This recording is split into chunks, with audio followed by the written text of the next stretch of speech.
Welcome to another episode of Chat with Nusra.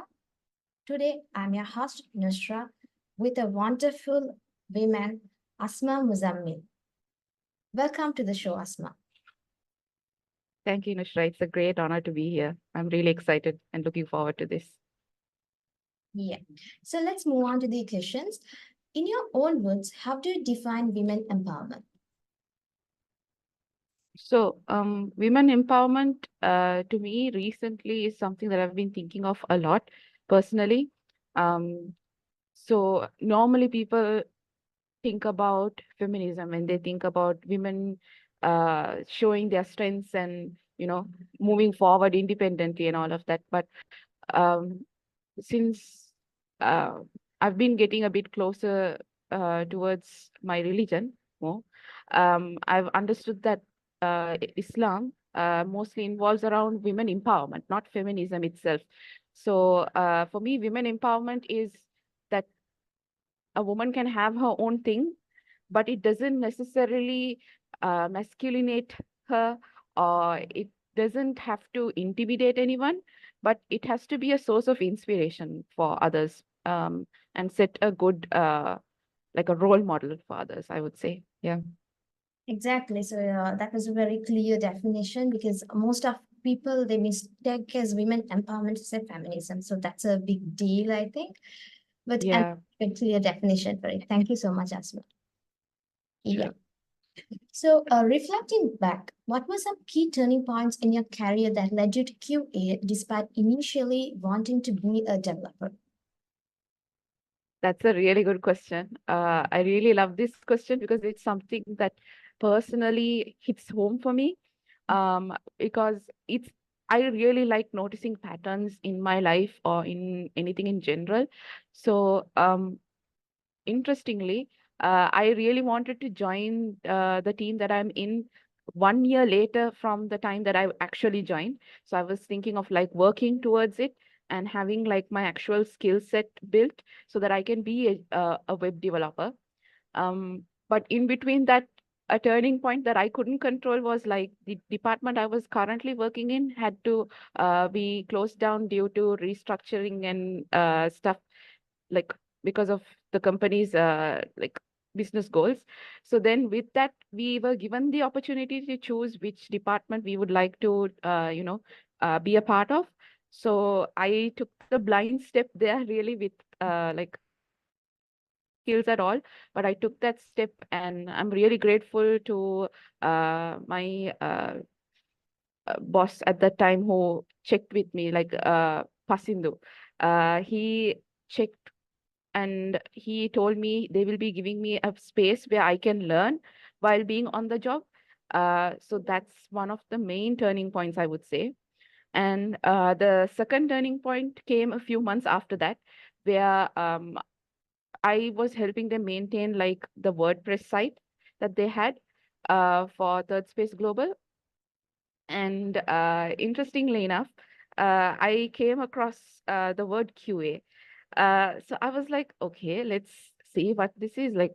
What's it gonna be? I want to learn more about it because they mentioned I'll be documenting and helping the engineers in terms of maintaining stuff on like our project management app. So then I started researching that during my time. And then I came up and I understood, okay, so this is it. This is something that I really want to represent. And I started pitching it to my higher ups, and then now we are here. So that's like two main key turning points in my life for this to happen.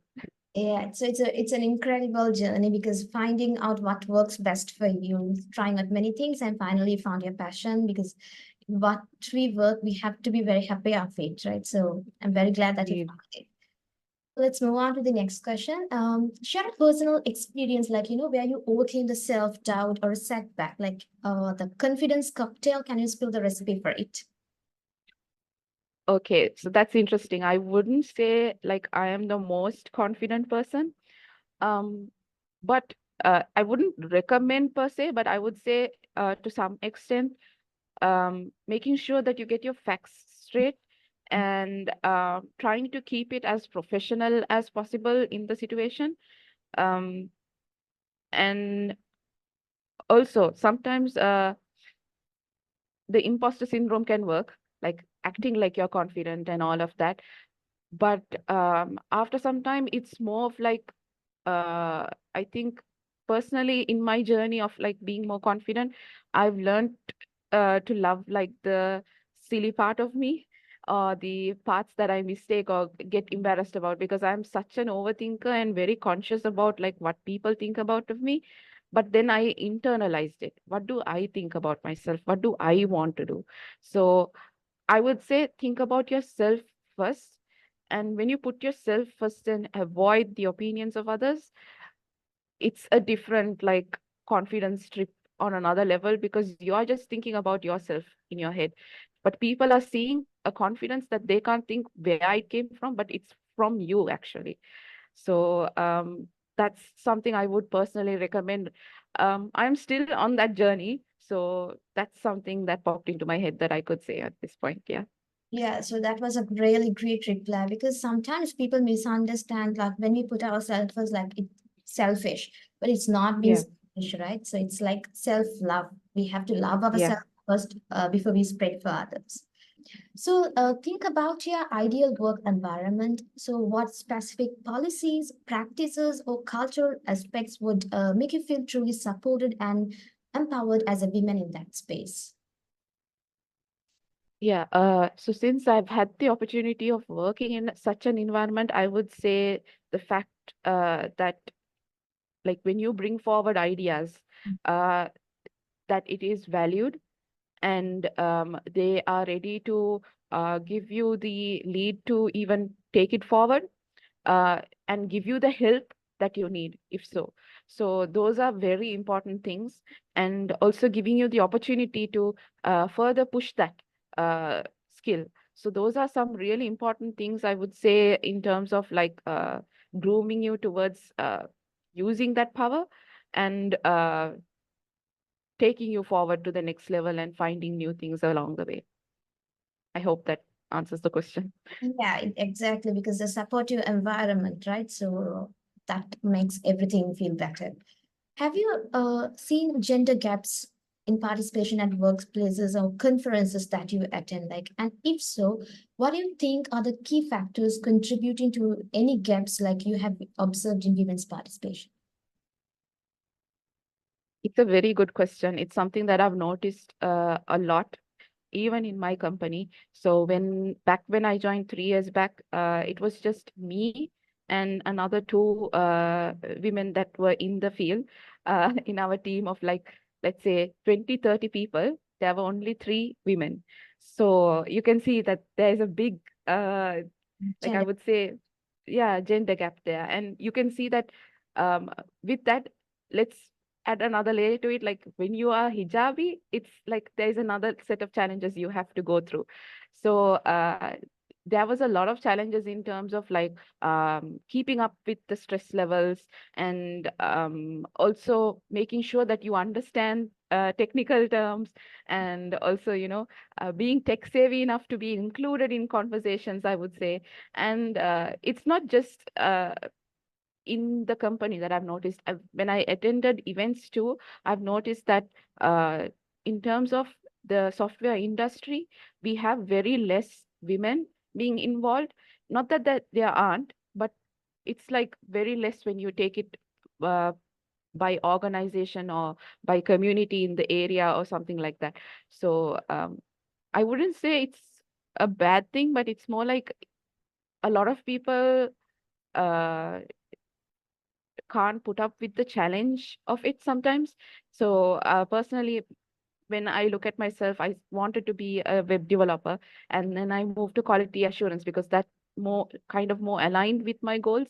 So that's something I would say in terms of a gender gap. Nothing discriminating, but it's just an observation in terms of the Sri Lankan scene. Yeah, Exactly. So the women's participation is low comparatively, but I think with years it is improving a bit and bit more than agreed. years back. Now it's like it's improved, but I hope to see more women in the field. But as you said, there are many in the field, but like for the conferences or for other programs attending due to certain issues, we cannot see the faces, right?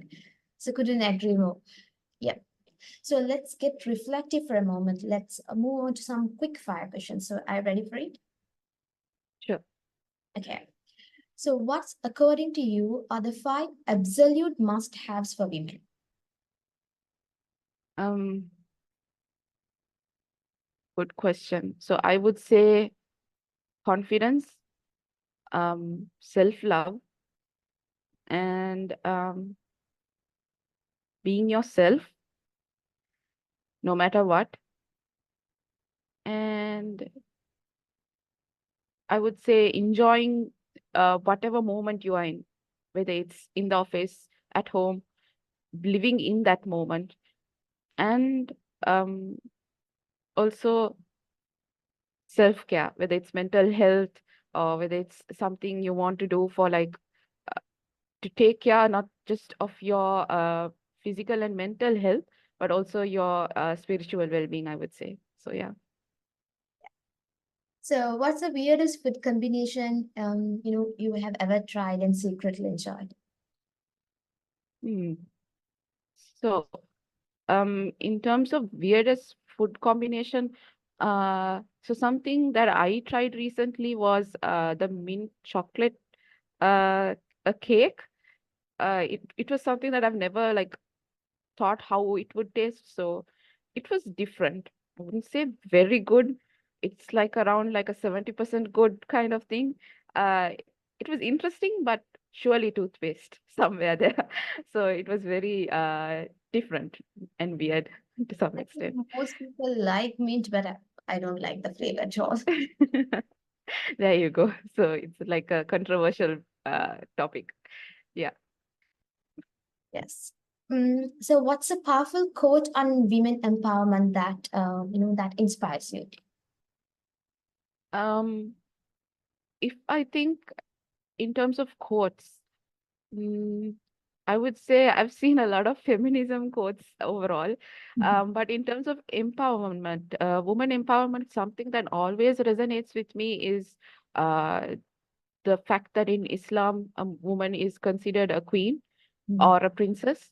Like, so we are to be handled with care, with respect, and in a very soft manner. That doesn't mean that we are not strong or that they're undermining our strengths and ability to do things alone, but it's more like men are there to protect and provide, while women are allowed to be, independent if they need, but with the support of men around them and keeping them safe in between that. It's like a co-relative, codependency approach there, which I really like because we come from cultures that support that kind of thing too, right? Where we respect men, we love men, and also we uh, undermine ourselves. But according to Islam, you're supposed to feel empowered with that instead of undermining yourself. So that's something that I would say. Exactly. So because both are equal in the sense like they would have different responsibilities, but both had given Agreed. importance. Yeah. Agreed. Yes. So what are your go-to activities or hobbies that bring joy to your day? Oh, okay, interesting. So, one of my hobbies is, especially when I'm working, I really love to listen to music. It keeps me interested, and it's something that I do on a regular basis. And another hobby that I have is gymming, going to the gym. It really helps with de-stressing with the amount of work loads we go every day.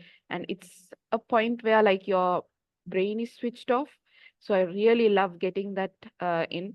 I'm not a very consistent person, but I really love going to the gym and the whole thing, like getting ready for it. And it's a whole ritual in itself. And another thing that I'm trying is to be more religiously conscious. So that's something that I'm really trying to get involved, like uh, revolve my life around different aspects of my life and get that work-life balance, as I said, because during my previous years, I'm mostly focused on my studies or my work.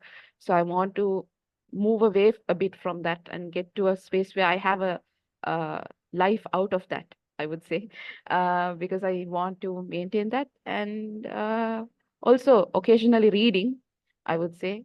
I read a lot of books at once, like online. I have like 10 books open.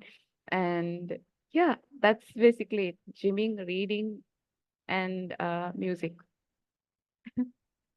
Yeah, so it's those kind of talent combinations are great because I'm gymming.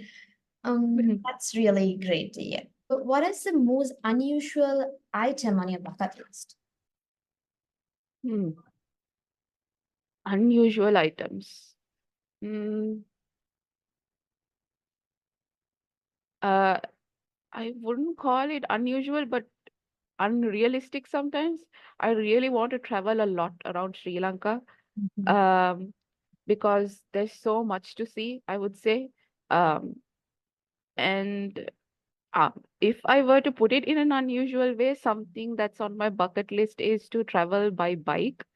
I would really want to do that because like it's kind of like a solo trip or like a, dual trip. It doesn't matter, but it's kind of like a unusual thing that I would really want to try one day, where we go around Sri Lanka on a bike.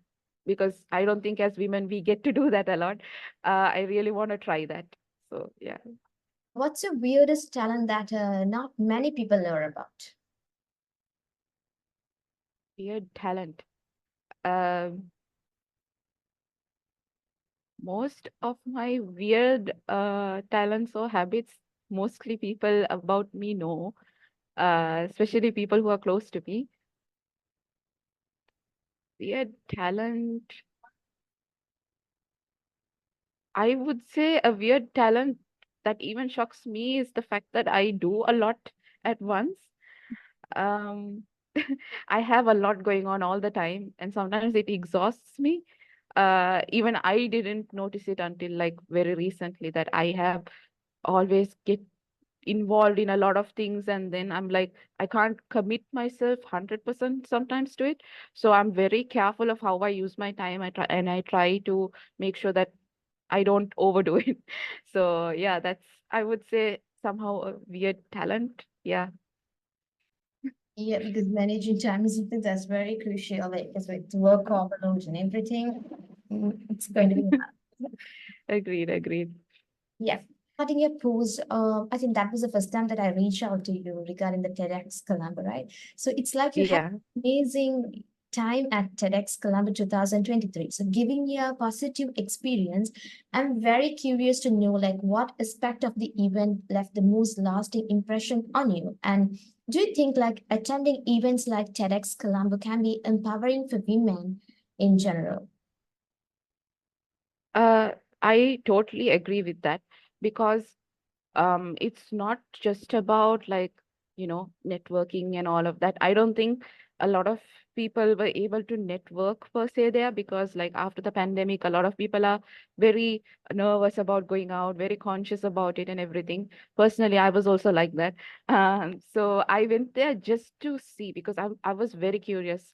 Since I was a little girl, like my father used to show me like videos of these women who have gone through a lot of struggles in their life talking on TEDx. So I really wanted to experience it in person in Sri Lanka. So when I went there, the one aspect I would like to say is the fact that there's a lot of ideas to get from there. Like it just doesn't involve around like the talks that were there. It was around like the how the whole event was organized. There were different things that they were talking about in terms of like themes that they had towards that year. And also another thing that I noticed was there was so many different people from different industries, let's say from healthcare, and there was another person from the architectural scene, and another person from the mining industry. They had so many concepts to share that it just not only like explained a lot about like what is happening in terms of that industry, but as a Sri Lankan, we get to understand where we stand. And in between that, we can get a lot of inspiration for our industry as well in terms of ideas. So that's what I would leave the audience on here with. Like, TEDx is an experience. I would say go experience it for yourself. Don't take my word for it. Go try it out, and you get to be the judge of that, because I think experiences need to be experienced to uh, have an opinion on it, really. Exactly. Let's move on to the next question. Like, how have you navigated the societal expectation, the cultural barriers, gender bias, or even maybe workplace bias that challenge your path to empowerment? And what strategies did you use to overcome those obstacles? Interesting question. I wouldn't call them strategies. It's interesting because some challenges that I faced was usually when you're a Muslim girl, you face a lot of challenges in terms of, like, studying is okay, but going to a job is like you're breaking a whole new level of barriers there. So I was the first woman in my family to, like, from my mom's and dad's side, to get an office job. Mhm. So in that way, there was a lot, like, even my father was like, it's not necessary for you to go to a job. Like, I can take care of you. That's what he said. But I just wanted to do something using the education that I had, and I wanted to try being a working person. So that was one of the barriers that I faced. But I convinced him somehow. That's the strategy there. And after that, like, when you're a person who comes from a Muslim background, normally you are a very quiet person, unless you have a very interesting personality. So I used to be a very introverted person. I only speak to whenever, speak whenever I, like, want to speak up, or else I'm very quiet.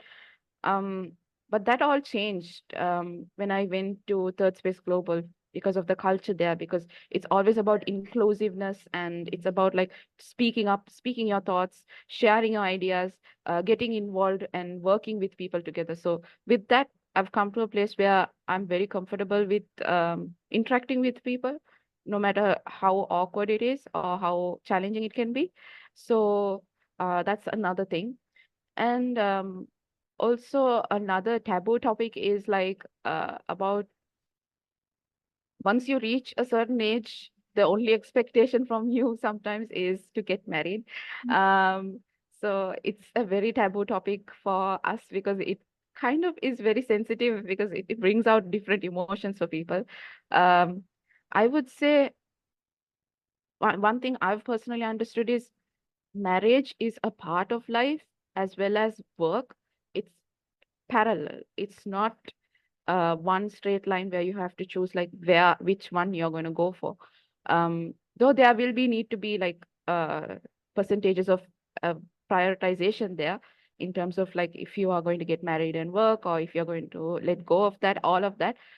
I think that needs to be more understood in terms of societal norms and everything we have. But Sri Lanka is kind of getting there, but there are people still stuck in that closed mindset space. So I would say it's good to know, because then we know the challenges that men go through as well at work. So, and it's looking at the world through our eyes as a woman.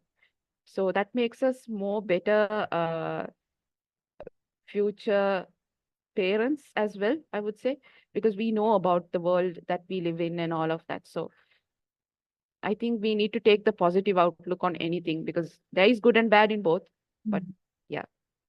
Exactly. So you were very clear to the point because when it comes for women, it comes up with a lot of challenges working, culture barriers, gender biases, and societal expectations comes with a huge amount. And like, but parents, they do have a point on themselves because they're scared, like, they see the safety and that's it.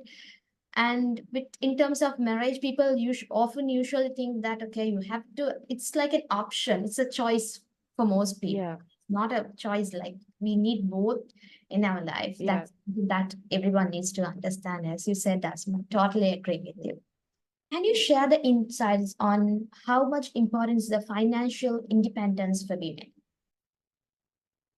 That's an interesting point. So I would say it's very important in terms of becoming an adult. It's something that will make you more responsible, because as kids, we are brought up with the luxury of having our parents be our provider, right? In that way, like they give us the financial freedom there. But there are limits to that, right? Because we have to share with our family, we have a budget, all of that. With financial freedom, you get to see what kind of a person you are in that characteristic. So you get to set your own limits, you get to make your own mistakes, and then you also get to make your own investments. So some other perks of this financial independence would be the fact that you can do things that you wanted to do, and you can try things out for yourself, and treat yourself the way you want to be treated, and also take care of the people around you. That's something that I really enjoy and take great pleasure in. Giving back to my family. That's something that I personally always prioritize, just as myself, because it's it's very important that we make sure to show our parents exactly how much we value their contribution to us becoming an adult to this extent.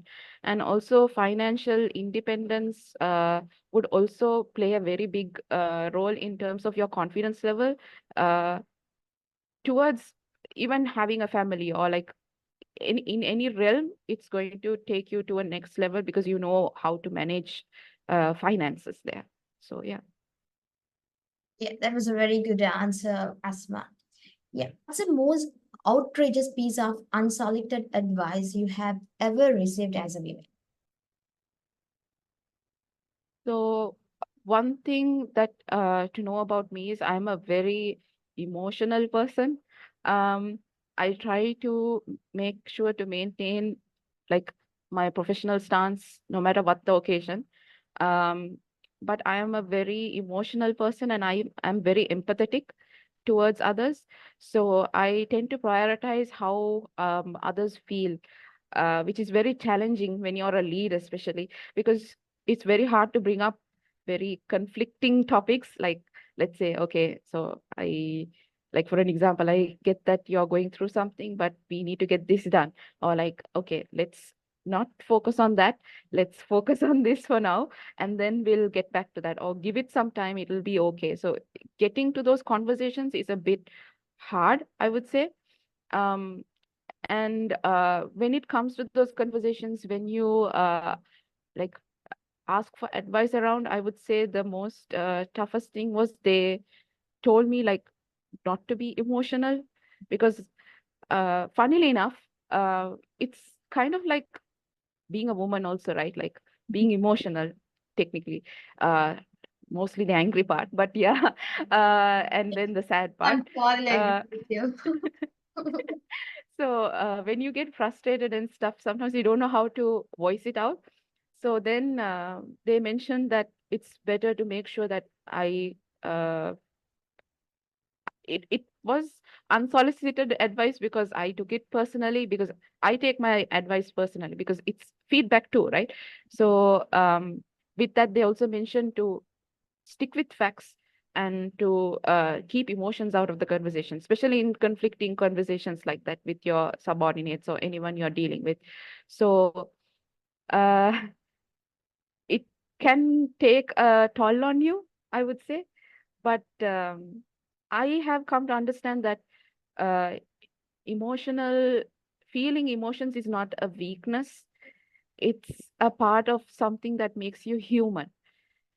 So people just need to deal with it at that point, because no matter how adult like we try to act, there is still a part of us that's a child, right? Yeah. So with that, it we don't have to stick to a rigid mold of like a leader doesn't have emotions, or a leader doesn't think like this or talk like. I agree to some extent you can follow those standards, but people are people. They are allowed to say or do whatever they want, not hurt people or do anything weird. But still, I just think it's a part of me now. I've accepted it, and I try to avoid people if they don't like how I behave like that. So yeah, how it happened. Yeah, so that was a great thing because emotions, suddenly sometimes when you work or whatever it is, it flows like nothing and it's very hard to control. At times, Yeah. we have to understand, we have to go in, as you said. As we wrap up this chat, what final thoughts or advice would you like to share with our listeners?